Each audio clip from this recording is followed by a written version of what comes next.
Welcome to Audio Branding, the hidden gem of marketing. Sound plays a more important role in human behavior and our decision-making than you may realize. In this podcast, I'll help you understand the art and science of sound so you can better influence others in business and your life. I'm your host, Jodi Krangle. Let's delve a little deeper.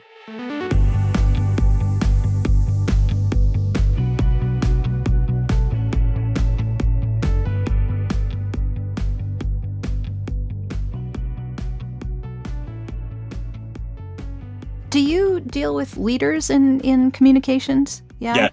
So how can they better communicate? Because there's a lot of people, who are looking to them for that leadership, and it will sort of color everything that happens in that company.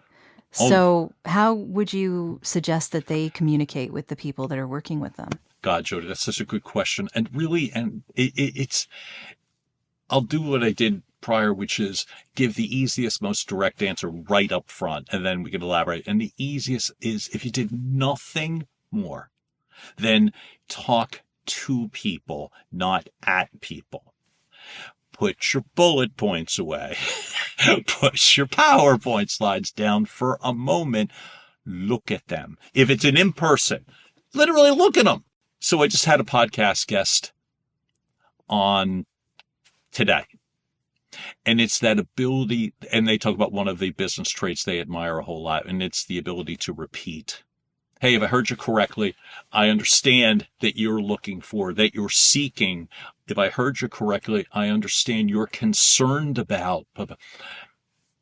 Giving a speech impresses nobody. Now, Jodi, remember when you were just saying, hey, it's always a conversation?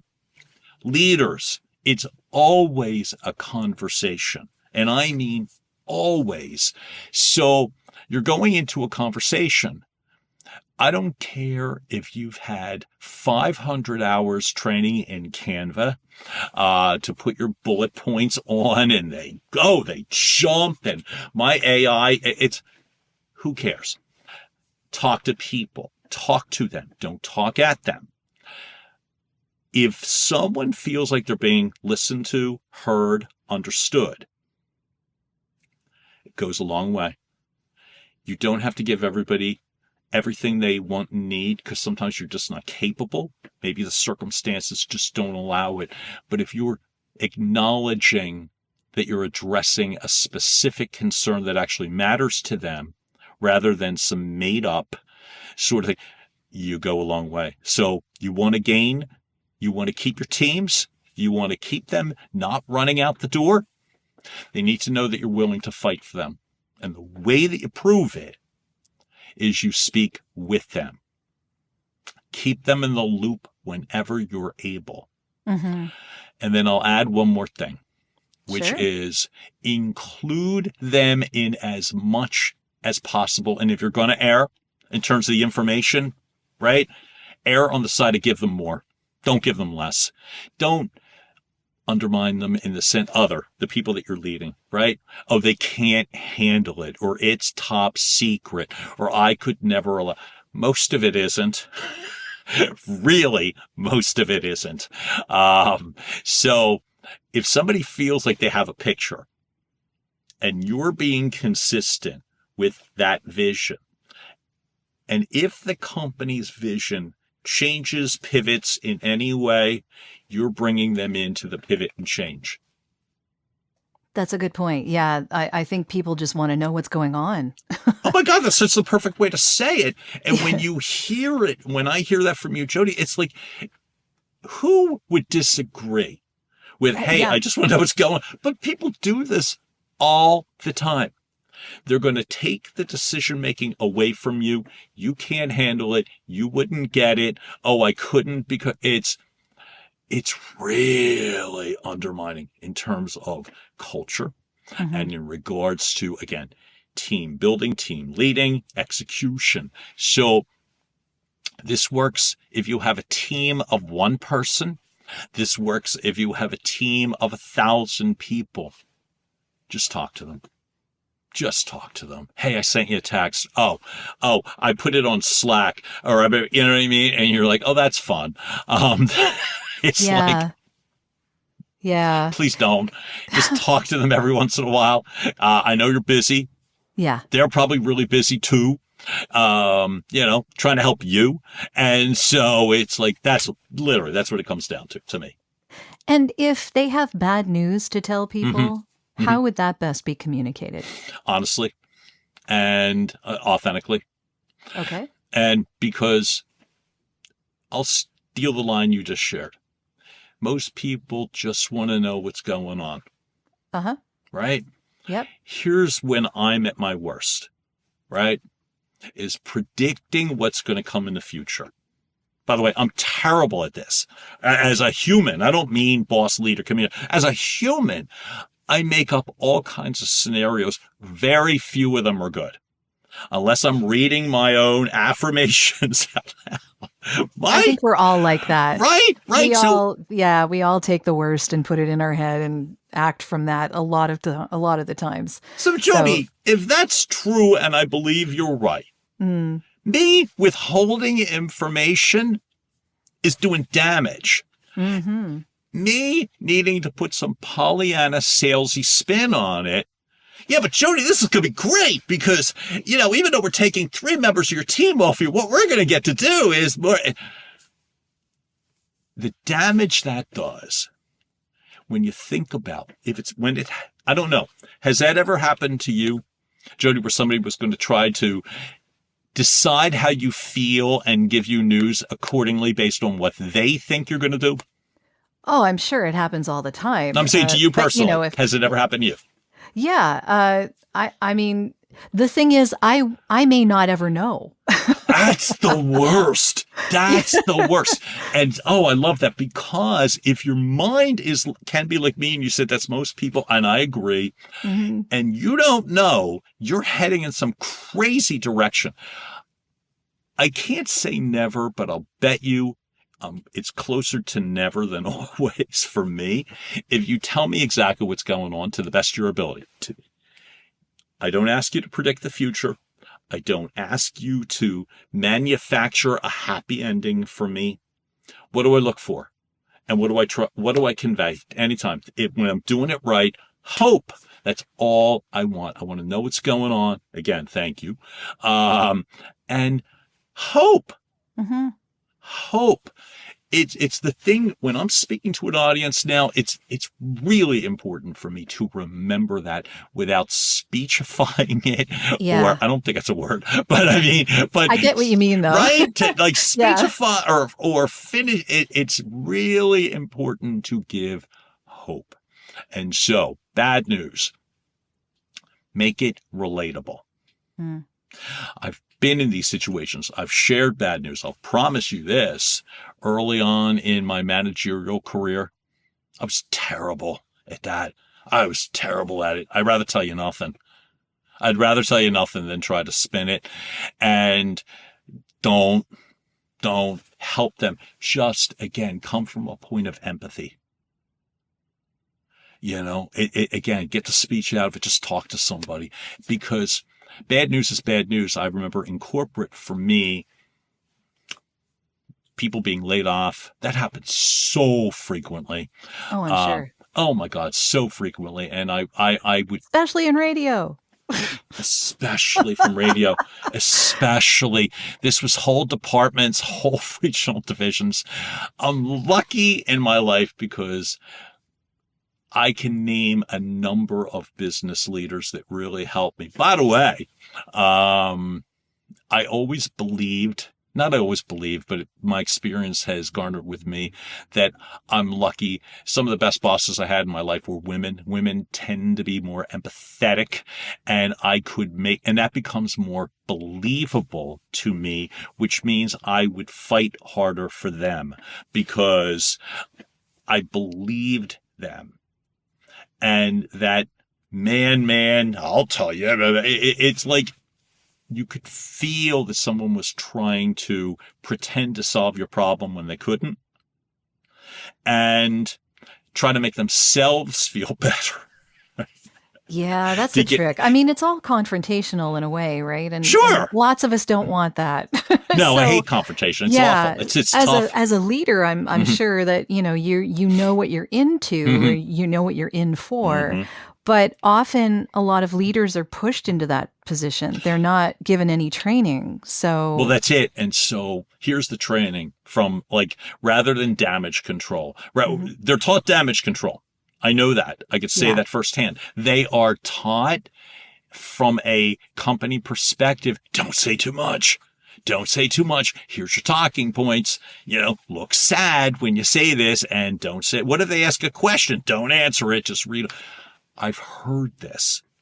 So being empathetic simply means, without blowing up your company or defying what somebody said, is literally, again, remember, you just keep it simple. You're relaying bad news, a layoff, a poor performance. You didn't get the job. I didn't get a lot of jobs. Let me give you an example. The best way I've ever heard somebody say it. This person literally says, "Hey, John," he called me. She was like, "Hey, John, you were great.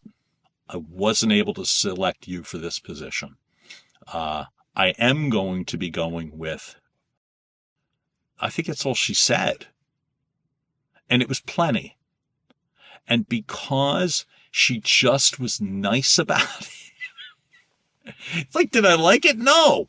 Did I want to then in turn, create havoc? I don't like her. I'm going to unfriend her. No, not at well, all. it's good that she called you in the first place. I mean, often that never happens at all. So, Jodi, here's the craziest part of me going from the sales part, where I was in a very B2B field. Hmm. So at the very least, and God, did I take this for granted, people would let you know, "Hey, I'm going to go with ABC or blah, blah, blah instead."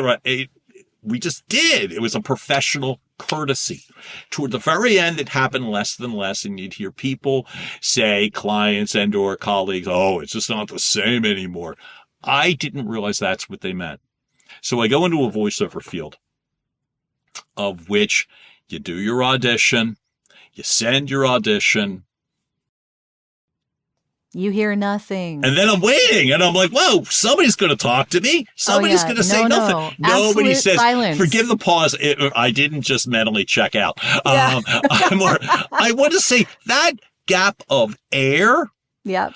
was so unsettling to me. And by the way, it still is. Yep. The sense that nobody says nothing ever.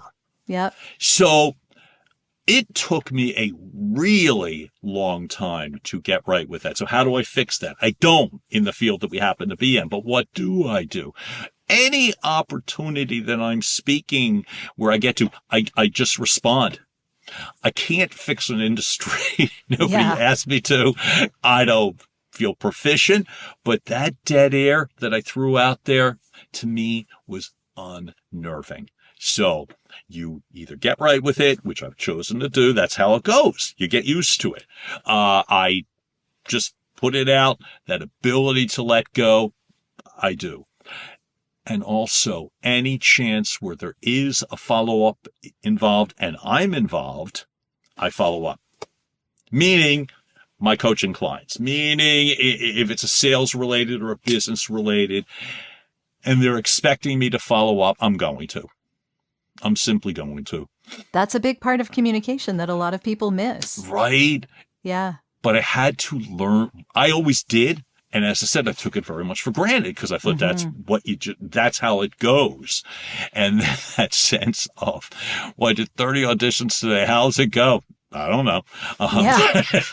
We'll never know unless we get the job. Never know. Never know. And that That's how it 6-month goes. gap, that 6-month gap that I told you about earlier, that was almost insanity for me.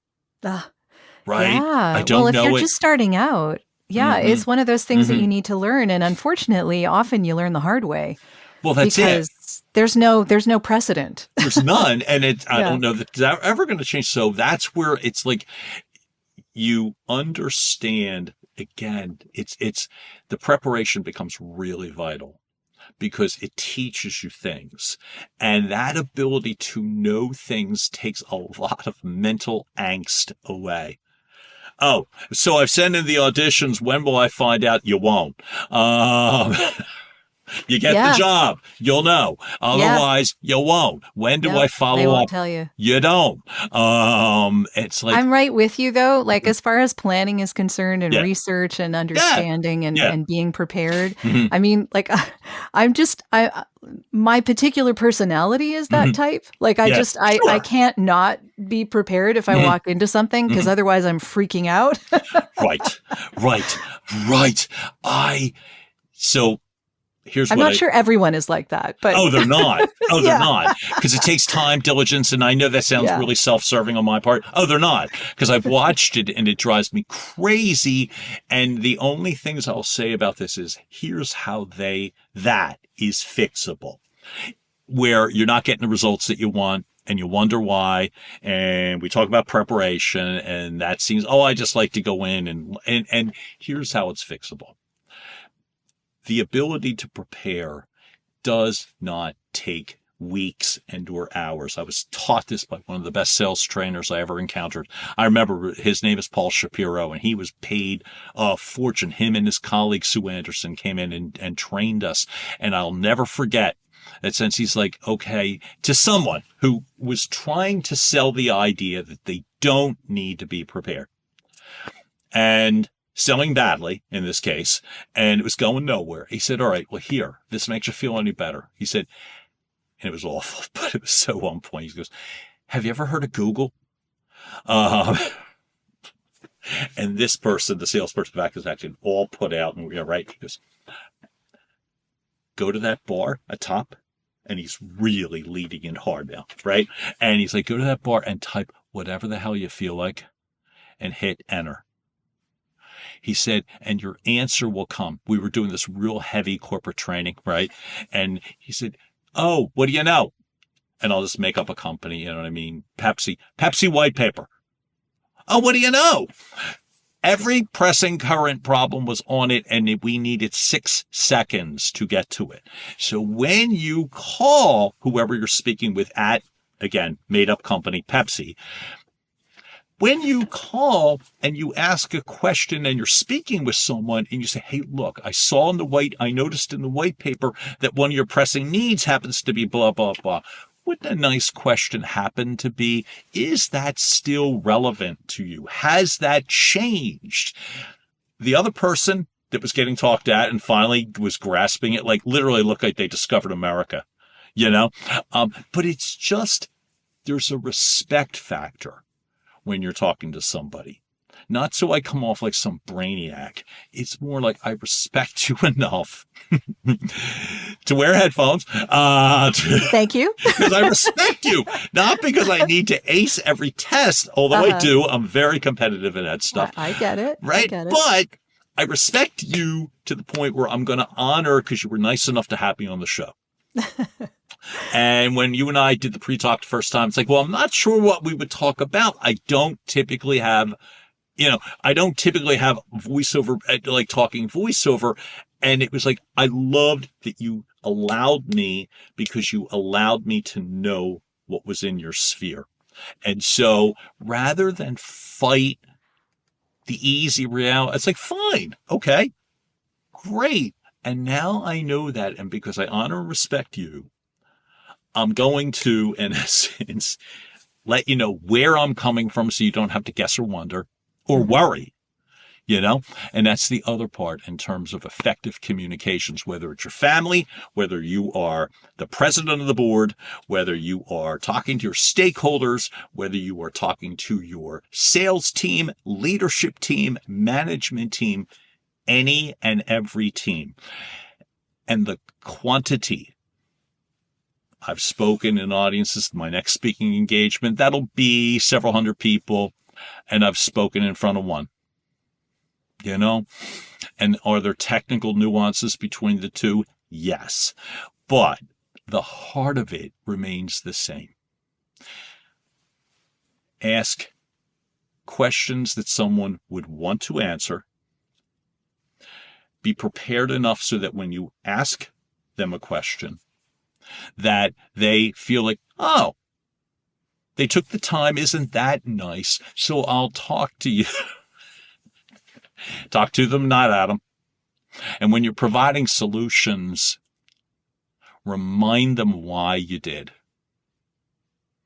Because if you just start yapping about what you can do for somebody, it turns people off. Mm-hmm. But if you were say, hey, look, remember when we talked before and we talked about that part of, in terms of, making certain that you pre-checked it. Here's what I chose to do. Human nature for most people will be inclined to be like, oh, that's nice. Oh, that's cool. So that when you ask a question and they tell you what's really going on and they drop their guard and they allow you to, that's the stuff you solve. And when you do, that's when change happens. Whether your relationship gets better, you see the smile on someone's face, you see the relief on their face because now you're solving a problem that really matters to them. And the weirdest and the best part is, then they, the client, the colleagues, the team, then they're inclined to want to help you. So once all of that guard drops and we're both authentic and you've earned the right to do this and somebody feels comfortable and confident enough, they're going to make your job easier, not harder.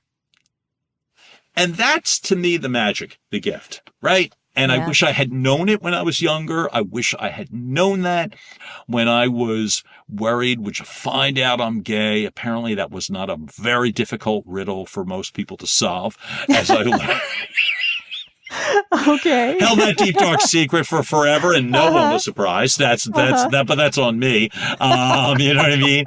And it's like, but people make it easier. And that's really what I feel like is the art of communications is that both people or all people, regardless of the quantity, want to make the process easier because it best serves them.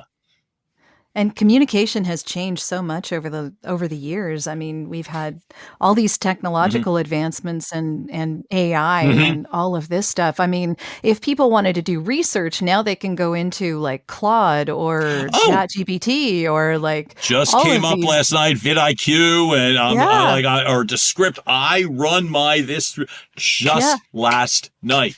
Yep. We were talking, but at the heart of it, and by folks, by all means, do that. It really is your friend. But don't leave out the human dynamic. Don't. That it's making you as a communicator stronger when it's used properly. Don't be lazy about it. Don't, in a sense, have it do all your homework. Proof the damn thing. Oh, yeah.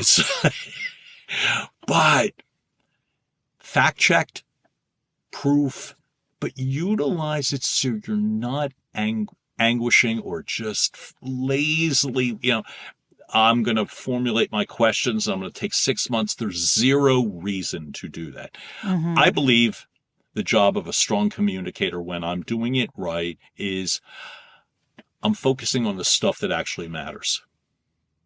And I use AI gleefully, ChatGPT, Claude, vidIQ, Descript. I have Opus Clips when I'm doing content. Sure, yeah. But there's a human dynamic to each and all of it. And so the job is don't get bogged down with minutia because everyone is busy. A lot of people are worried. A lot of people have a lot on their minds.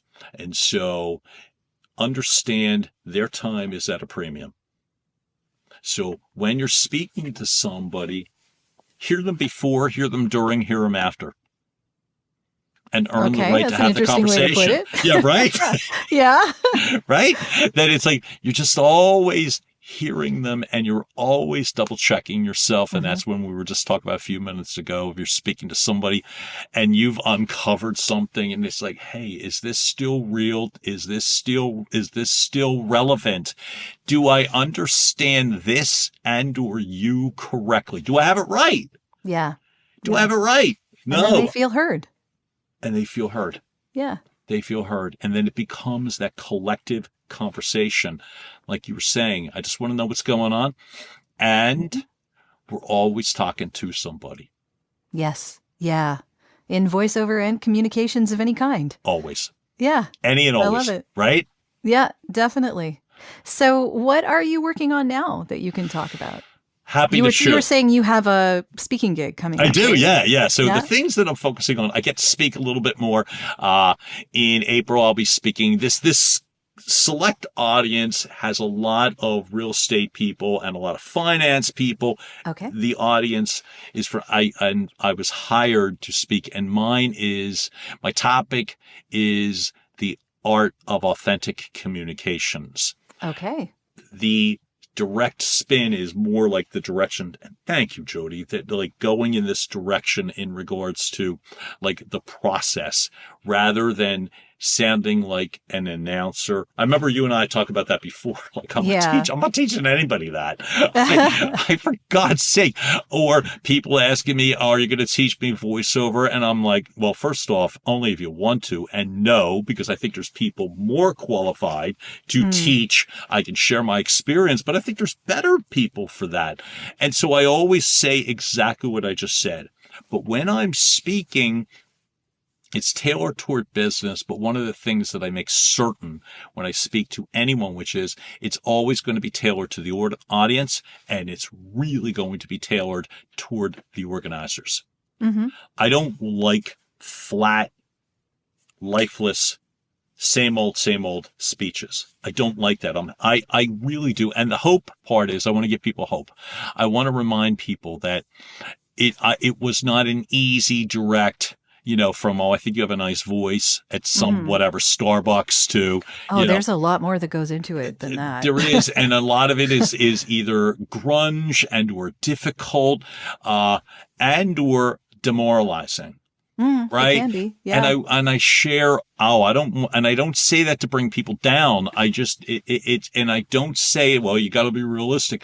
I say it with the most hope, because the whole gift is being resilient where you need to be, learning where you have to learn, understanding and accepting who you're speaking with. So my job is anytime I'm speaking, it is tailored to the audience as close to each individual as I can. I don't speak at people. What else am I working on? I already have created, and I'm really excited about this, a full online course.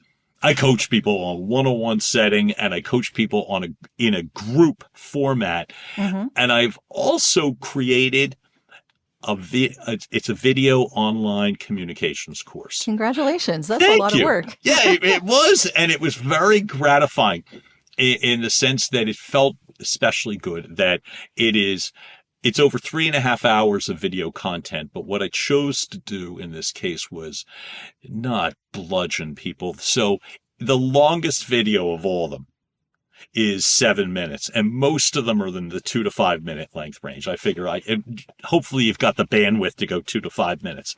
I think most people do. Right. But I don't want to, like I said, I don't say 3.5 hours to intimidate. It's a very comprehensive course.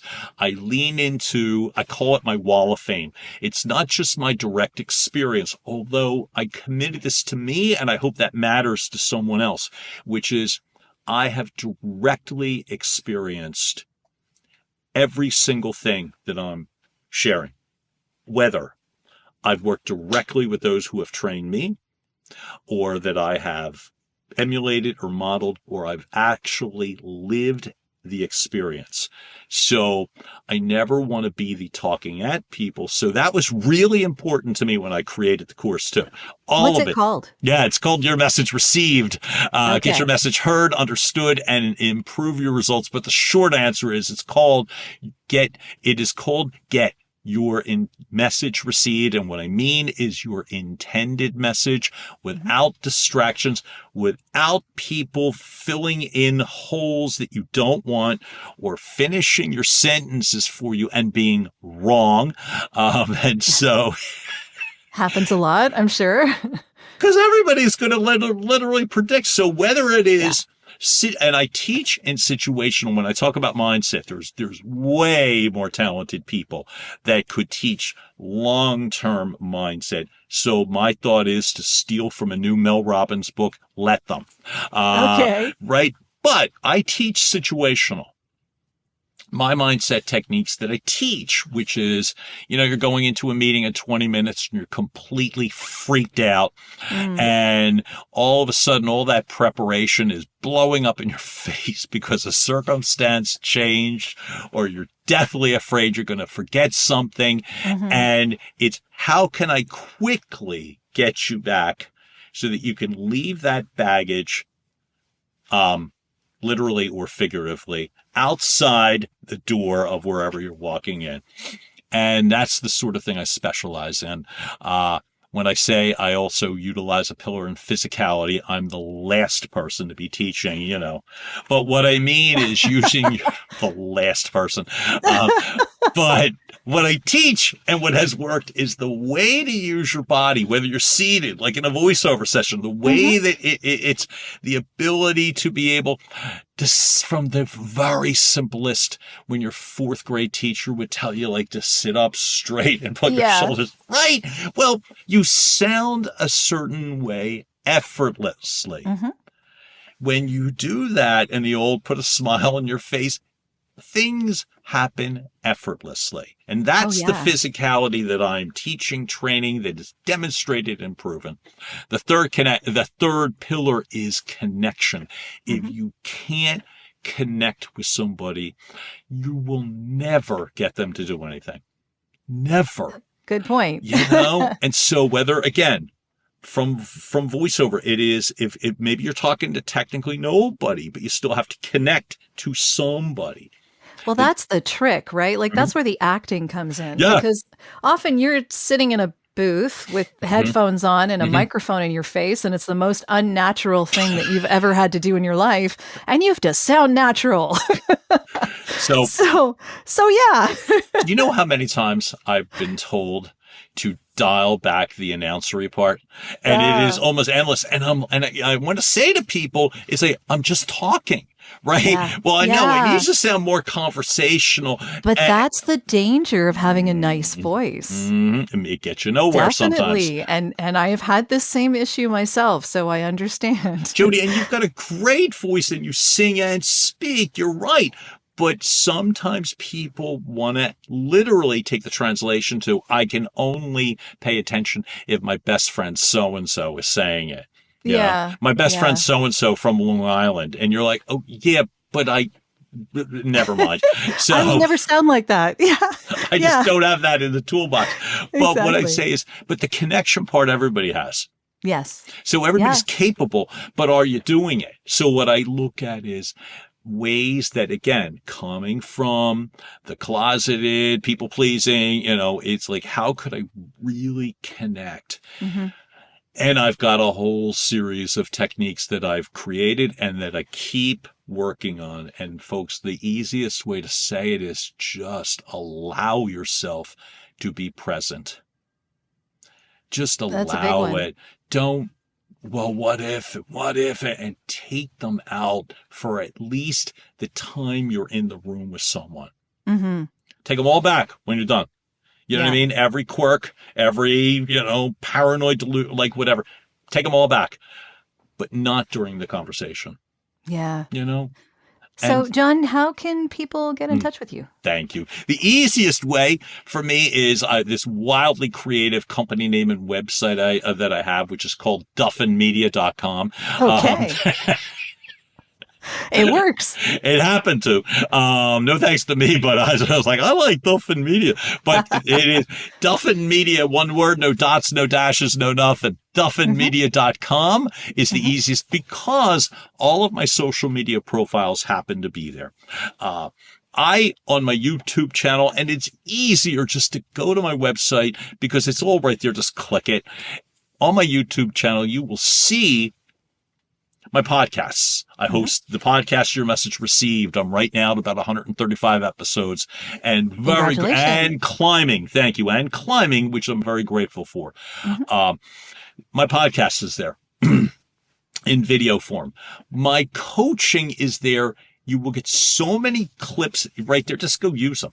You know what I mean? It's just easier. Just go use them and have fun with them, and hope they work for you. But Great. my content, my YouTube channel is fairly heavy with content. But to answer your question directly, go to the website. And from business perspectives, I'm a big LinkedIn guy. I just am. So I would say if you don't feel like going to my website, no worries. Go to my LinkedIn profile. And I promise I'm not going to go hunt you down. Yeah, no, I like LinkedIn a lot myself. They're my two favorites. They're my. Yeah. I use them the most. I engage the most. I like them the most. So anyway, those would be I say my best two. Perfect. Well, thank you so much for coming on and talking with me about the really wonderful point of communication, which, I mean, there's a lot to unpack there, but I think we learned some really interesting things. And thank you for sharing your perspective. I appreciate it. Jodi, you're awesome. And I love your energy and and your professionalism. I really, really appreciate that. So yeah, I'm honored to be here. Thank you. Thanks. Well, that's the end of this episode. Thanks for listening. And if you like what you heard, why not tell a friend about this podcast? It's available in all the usual locations. Until next time.